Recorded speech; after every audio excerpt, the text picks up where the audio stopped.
वज़ाइफ के लिए वज़ाइफुस सालिहीन ऑफिशियल को सब्सक्राइब करें। वज़ाइफुस सालिहीन ऑफिशियल। नहमदुहु व नुसल्ली व नुसल्लिमु अला रसूलिहिल करीम, अम्मा बअदु फ़अऊज़ु बिल्लाहि मिनश शैतानिर रजीम, बिस्मिल्लाहिर रहमानिर रहीम। शव्वाल की पहली तारीख को ईद उल फित्र होती है और ईद उल फित्र का मैं आपको ऐसा बेहतरीन अमल दूंगा कि अगर आपने ईद उल फित्र के दिन आपने ये मुख्तसर सा अमल कर लिया तो अल्लाह आपको पूरा साल खुशियां नेमतें अता फरमाएगा। अल्लाह आपसे नेमतें और खुशियां सलब नहीं करेगा।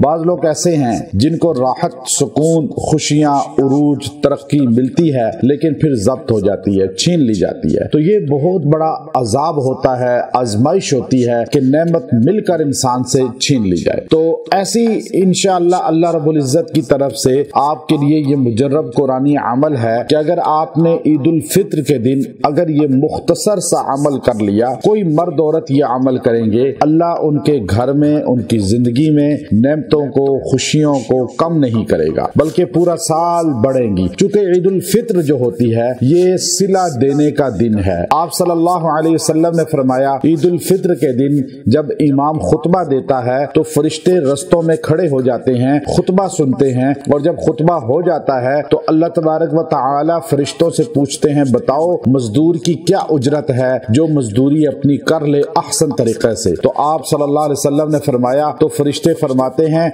या अल्लाह उसको पूरी पूरी उजरत दे दी जाए। तो आप सल्लल्लाहु अलैहि वसल्लम फरमाते हैं, अल्लाह फरमाता है ऐ फरिश्तों गवाह हो जाओ, मैंने इन तमाम लोगों को जो ईद की नमाज पढ़ने आए, रोजा रखा, तरावी पढ़ी, मैं इनको उजरत के तौर पे मगफरत का ऐलान करता हूँ। ये मगफूर लोग जाते हैं और जब ये वापस घरों को जा रहे होते हैं ईद की नमाज पढ़ के तो फरिश्ते इनको मुआनका करते हैं, मुसाफिहा करते हैं, गले मिलते हैं, मुबारकबादें देते हैं। इनको पता नहीं होता कि इनको कौन मुबारकबाद दे रहा है और ये आपस में भी मुआनका, मुसाफिहा कर रहे होते हैं। और इसी तरह जो है मगफूर, यानी जैसे हाजी मगफूर घर आता है, ऐसे ये लोग भी रोजा और तरावी की बरकत से ईद की नमाज पढ़ने के बाद मगफूर वापस आते हैं। तो याद रखिए मेरी बात, ईद उल फित्र का दिन जो है वो जाया नहीं करना बल्कि इस दिन जो है खुशी को सुन्नत के मुताबिक ढालना है। देखिए ईद इस्लाम में दो हैं, एक ईद उल फित्र है, एक ईद उल अज़हा है। दोनों किसी न किसी नेमत के सिले में मिलती हैं। तो अब यहाँ पर जो है ईद का दिन हमें रमजान के रोजों और हमें तरावी की शुक्राने के तौर पे अल्लाह ने खुशी का त्यौहार दिया, खुशी का दिन दिया कि ए फित्र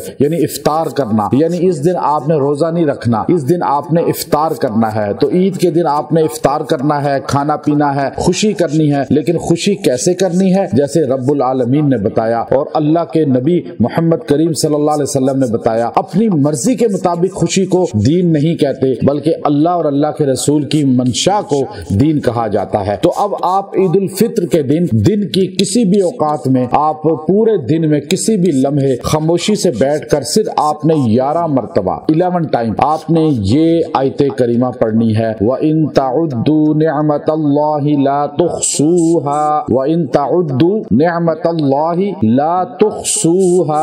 और अगर तुम अल्लाह की नेमतों को गिनना चाहो, गिन नहीं सकते, इतनी नेमतें अल्लाह की। तो आपने 11 बार पढ़ के, खाली 11 बार बस, मर्द औरतें कोई भी बच्चे पढ़ लें और आप दुआ करें मुख्तसर सी, ऐ अल्लाह तेरी इतनी नेमतें कि वाकई हम गिन नहीं सकते, या अल्लाह ये नेमतें हमसे कम ना करना बल्कि इनको मजीद बढ़ाना। आज ईद के दिन हम तुझसे ये सवाल करते हैं। अब वो सेहत की नेमत हो, वो इज्जत अरूज तरक्की की नेमत हो, मालो दौलत, तिजारत, जमीनों की हो, औलाद की हो, कोई भी नेमत है, अगर आपको नहीं भी मिली अल्लाह देगा और अगर मिली है तो बरकरार रखेगा। आप सिर्फ 11 बार ईद के दिन ये आप पढ़ लें, आप इसका असर देखिएगा, आपकी जिंदगी में नेमतें कम नहीं होंगी। व आखिरु दावाना अनिल हम्दुलिल्लाहि रब्बिल आलमीन।